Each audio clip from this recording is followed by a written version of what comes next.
Let me take you to Costa Rica in September of 1971, and I'll go very briefly here. There's a large article that has been written by myself and Dr. Villet on this case, but a government airplane was flying at 10,000 feet altitude. Its job was to take photographs of the ground every 20 seconds using a very accurate camera. On one of the frames taken, next slide please, as the airplane is flying in a straight line, here's Lake Arenal, here, it's flying on a straight line, and next slide please. Near Lake Arenal is the Lago de Cote, which is a small lake here. Here's Arenal here, down in the corner. This is to the northeast. This was the location of the ovni that was photographed from above by the government airplane. Next I show you an enlargement of the ovni. Next slide.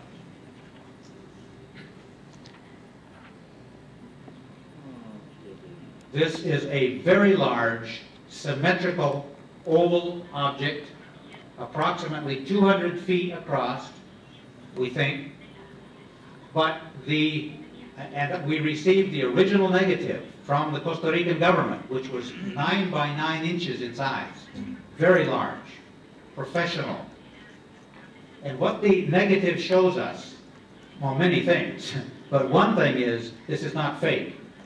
This is not a blemish or an artifact on the negative. This is a real aerial object, at least 10,000 feet at the surface of the lake or closer. But the front edge of it, this edge right here, is perfectly smooth. The top edge is not smooth at all.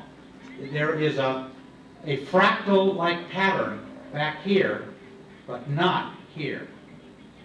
Next slide, please. Here's a little larger picture of this. It looks to be a cone with a point here, with, seen from the top perhaps. There seems to be a third dimension to it. We don't know what size, perhaps 20 feet here, thick, and we don't know what the other side looks like.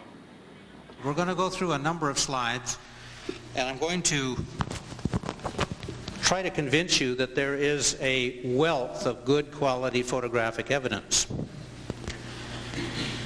Czechoslovakia. This photograph was taken by the director of the Andreev Observatory, who sent it to Dr. J. Allen Hynek, from whom I received this print. And there's no explanation for it. We don't have the exact date, unfortunately. It's about 1970s, I believe, early 70s. But it's a very interesting event, which you're going to see a very similar case in just a moment from the U.S. Navy. Next slide. Yungay, Peru. These photographs are coming from around the world. In this case, we have 2 discs. I will point out, generally they fly with the longitudinal axis horizontally.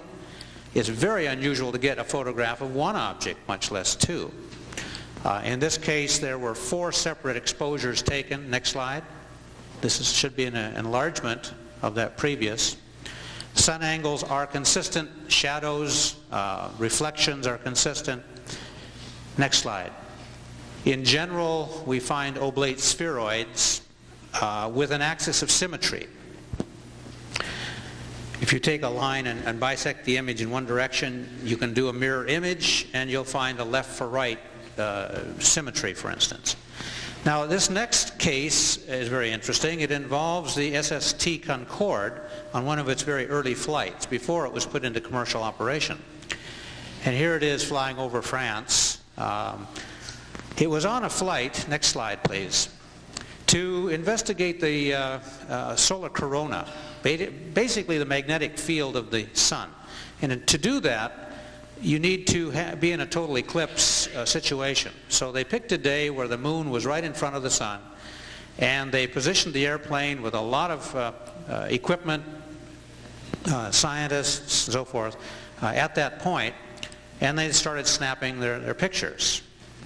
Well, you can actually see, with a little imagination, the field lines coming down and above here in this orientation. The sun is behind the moon right here. You see the stars of the dark sky background. Next slide, please.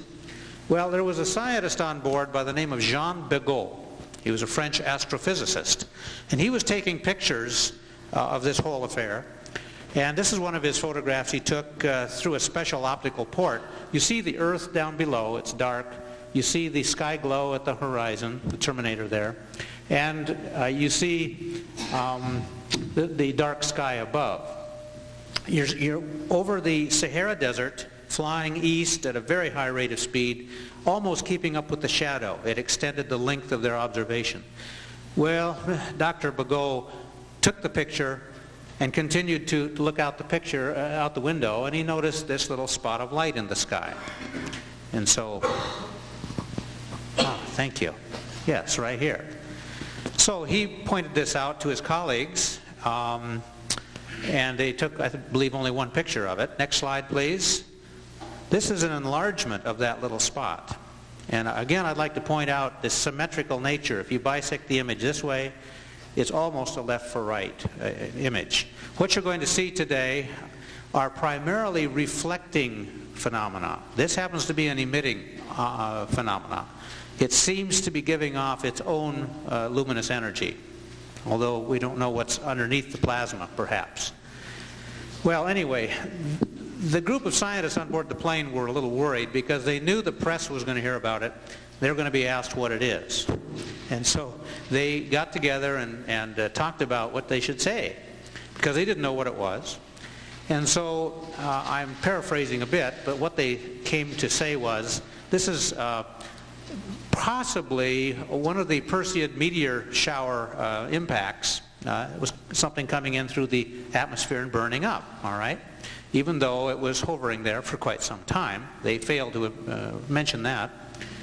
And then another scientist said to the press, this is published in a French newspaper, this is a phenomenon which has never happened before, which will never happen again, and is of no scientific interest. Well, I beg to differ with them. Au contraire. Next slide, please. We still don't know what it is. Tijuana, Brazil. That's where this photograph came from. And as you can see, it's been blown up so far. We're beginning to see grain structure in the film. I'm not going to go into the details of photographic analysis here. It's just that would take maybe a year of graduate classes to do that adequately. Again, look at the symmetry. I try to point that out in most of these pictures. Next slide. This is a map of Vancouver Island, British Columbia. I grew up right down in here. I heard about a case that took place in Campbell River, right here. A couple had been on holiday with their 16-month-old daughter, and they were driving up to her sister's house at the north end, right up in here. And on the way, they stopped at a provincial park to stretch their legs, let the dog run, so forth. Next slide. So they're about halfway up, and she has a Mamiya 35mm camera and takes a picture of her husband and little daughter beside a lake. Then she stands up, she said to me, turned around and saw this mountain. And this cloud on the top reminded her of a volcano. So she said to herself, I'm going to take a picture. It's kind of my personal volcano. And I'm going to prove to my husband I can do a good job of photography. He'd been kidding her she couldn't take a good picture. Well, as you can tell, she took a very good picture. And in fact, she captured something in the sky that nobody that day saw.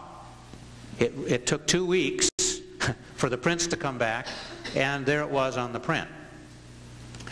It was circulated around the neighborhood for maybe a week. It went into a drawer, or actually a shoebox in the closet, and forgotten. And I saw the picture about 2 years later, got interested in it, and did some study on it. My hypothesis is it was a Frisbee. And the husband was playing a hoax, and he taped a little dome on the top and threw it up, and she took a bunch of pictures and submitted it, okay? Well, first of all, they may have made no money on this photograph. They waited 2 years. I have the original negs, and it's the only frame on the whole roll with this picture on it, so they did a pretty good job by chance, and so forth. Next slide, please.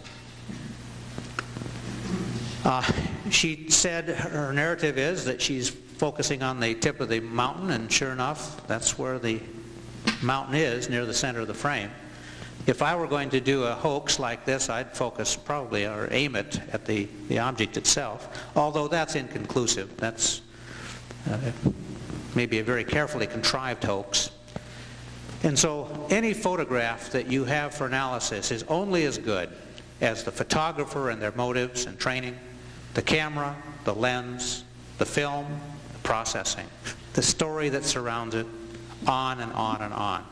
No photograph can stand by itself. And as we enter the digital age of photography, it's going to be almost impossible to verify the legitimacy of a UFO photograph. Analog photography is hard enough when you're down in the film grain, but digital photography is almost impossible. I once said it is impossible, and somebody caught me on that, so I'm wavering a bit. Next slide. Well, here's a blow-up of it. It is opaque to the sun, I believe. I used microdensitometry and computer enhancement and lots of other techniques looking for a suspension thread, thinking it was a balloon supporting a model. I went out and bought a bunch of Frisbees. I'm pretty good at Frisbee now after this. I wrote to the American Frisbee Association, and I can tell you the world records and all this. Well, my wife loaned me one of these legs, little egg-shaped plastic containers that pantyhose come in. Spray painted it orange, glued it on the top of the Frisbee, and I tried to throw that Frisbee. And would you believe Frisbees don't fly if there's a little dome on the top like this? It loses the lift. The lift goes away. I couldn't make it go from here to the middle of the table. So if he could do that, he's a better man than I. I don't think that Frisbees will fly with that disc on there. Well, then I took photographs of my Frisbee, again that's the hypothesis, into the lab, digitized the images, looked at reflection factors and all this stuff, and there's a lot of reasons it's not a Frisbee. Next slide, please. It really is. I don't believe it's a Frisbee. I don't want to belabor the point here. Sun angles are all adequate. The presence of the cloud in the field of view gives a wonderful calibration on brightness. And I will tell you this, that the reflection off the polished portion of the object exceeds the brightness of the cloud by about 1.5 log units, base 10. Next slide. Next slide, please. Here's another enlargement, kind of halfway frame size. So this brightness right here is consistent with polished, let's say, chrome reflecting sunshine. That doesn't mean it is chrome, it means it's just has the same reflection factor, much higher than cloud, which is well known. Next slide. Well, we come to Belgium. These slides were provided to me by an organization over there that has been looking at this case. You heard about this case yesterday, actually. Triangular shaped with reddish yellow lights at each corner, and then a more orangish red light centered in the bottom. Well, this is pretty close to the original exposure of the one frame that was taken by this gentleman with a 35mm camera color film. Some very interesting things going on here. Next slide. Here's a computer enhancement done by the University of Belgium. I'm sorry, the Military Academy did this one. Where they can kind of subtract a luminance effect to get down to the real hot spots, the real bright hot spots. And if this is a rigid object, and if these are lights attached rigidly to the corners, how do we explain a V, a little U-shaped V, a bent straight line and a straight line? There's no geometry we can find of a rigid object in yaw, pitch, and roll that would explain those lights. Next slide, please. Let's take a look at some of the corner lights now, one at a time. Next slide. All right, I believe this is the lower left. In an image like this, the color doesn't mean anything, for those of you who are not familiar with the pseudo-color. But the computer can assign a color to what was once a gray, a level of gray. And since the human eye is so much more sensitive to color, it's helpful in pulling out minor details, fine details, such as this structure here in the sky background. Let's take another slide, please. That was linear. This is clearly a J with some very interesting boundary profile around it, which is hard to understand. Next slide. And we have a little more circular area. Well, this case has not been explained. It remains an unidentified aerial phenomena. That does not mean that it's from outer space necessarily. It means it hasn't been identified. And the Belgian government has gone on record. First of all, they were honest enough to open up the data right away, no cover-up, as far as we can tell. The military cooperated extensively, and the UFO research group, which is multidisciplinary, did a great job, not only using their own talents, but calling upon experts around the world. And that's the way this business ought to run. No classification, nothing to hide. The phenomenon is worldwide. Let's get on with it on a worldwide basis. Next slide, please. Well, the computer can also subtract and add, well, I should say subtract is a better word, background brightness, so that we can now see the outline of the object itself that was not visible in the original to the human eye. The information was there in the film, but you just couldn't see it. The computer helps you see it. And I just want to point out, it is symmetrical, and here's the axis here, so that if you flop this edge over, it matches up here. The tips here, if you want to call it a wing section, which I don't think it is, I don't think it's a lift, in other words. It's flat, this is the rear end. My conjecture is that the central source is the source of anti-gravity, basically the support capability, and that what's going on at the corners is the attitude stabilization system, the ability to yaw, pitch, and roll in the angular dimension. Next slide, please. Saas-Fee, Switzerland, a professional photographer, was out hiking one day with some friends and took this picture. He, first of all, heard a noise, I understand, up ahead of him on this trail, and he had a camera along. I guess over there photographers take their cameras on the holiday. And sure enough, something starts rising up and shows up here in the picture. Next slide, please. This is a lake in Argentina at fairly high altitude. And I point this out merely, it's an example of a luminous phenomena rather than a reflecting phenomena. And once again, it has an axis of symmetry, which is vertical. Computer enhancements show that the main body of the object right here seems to have something protruding, or a tail-like structure, like a gaseous substance or plasma or something coming out of it, coming down. It was seen by many people. Photographed by an American, I believe. Next slide, please. Next slide, please.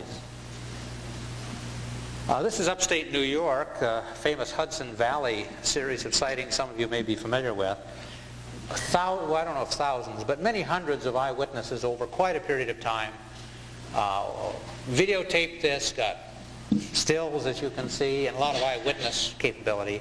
The skeptics came along and told us this was a formation of light planes flying in close together at night. That's a marvelous flight, if they can do that, and the FAA should take their licenses away.